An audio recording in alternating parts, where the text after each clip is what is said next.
வீட்டில் குருமா, சப்பாத்தி, முட்டை, பொடி மாஸ் பார்க்கலாம் வாங்க.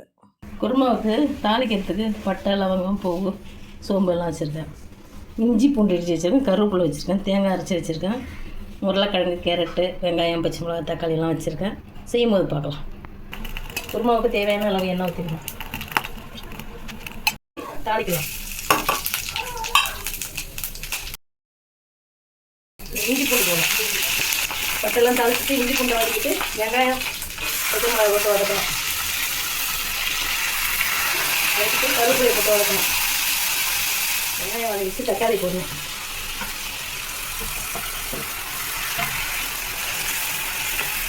வெங்காயம் வதக்கிட்டேன். இதில் வெங்காயம், உருளைக்கிழங்கு, கேரட்டை போட்டு நல்லா வதக்கிட்டு கொதிச்சதும் பார்க்கலாம்.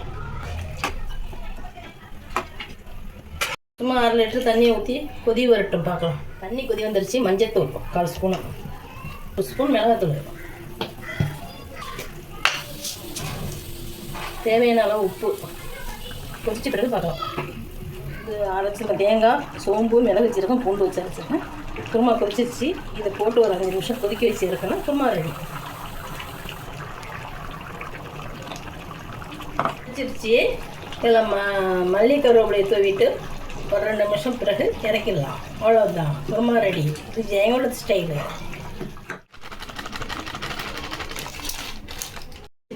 ஒரு 1/2 மணி நேரம் ஊற வச்சு நல்லா இப்படி அடித்து போட்டால் சப்பாத்தி நல்லாயிருக்கும்.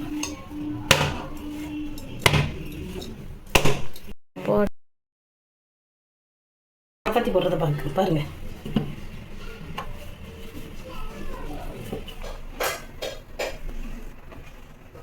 மேலே எண்ணெய் ஊற்றிக்கணும். வீட்டில் இன்றைக்கி சப்பாத்தி, முட்டை, பொடி மாஸ் வாங்க பார்க்கலாம் செய்யும்போது. அதுக்கு தேவையான பொருள்: தக்காளி 2, வெங்காயம் 2, ஒரு 2 பச்சை மிளகா, ஒரு கட்டி பூண்டு, கொஞ்சம் இஞ்சி, கருவேப்பிலை, முட்டை 2.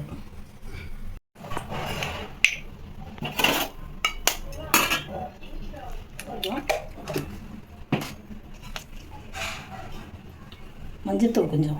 எண்ணெய் சூடாகிடுச்சு. முட்டை ஊற்றி பொடி மாஸ் ஆக்கிக்கணும்.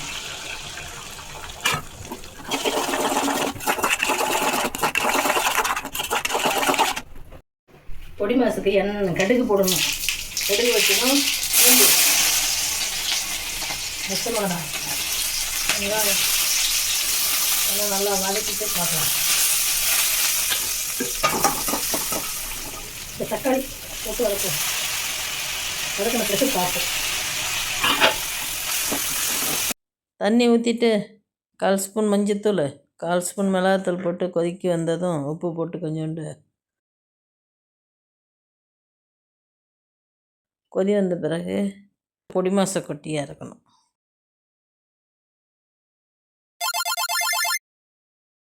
இந்த பொடி மாசை சும்மா சாப்பிட்டாவே சூப்பராக இருக்கும். குருமா வச்சு சாப்பிட்டாலும் சாப்பிட்லாம், நல்லாயிருக்கும். அது உங்கள் இஷ்டம்.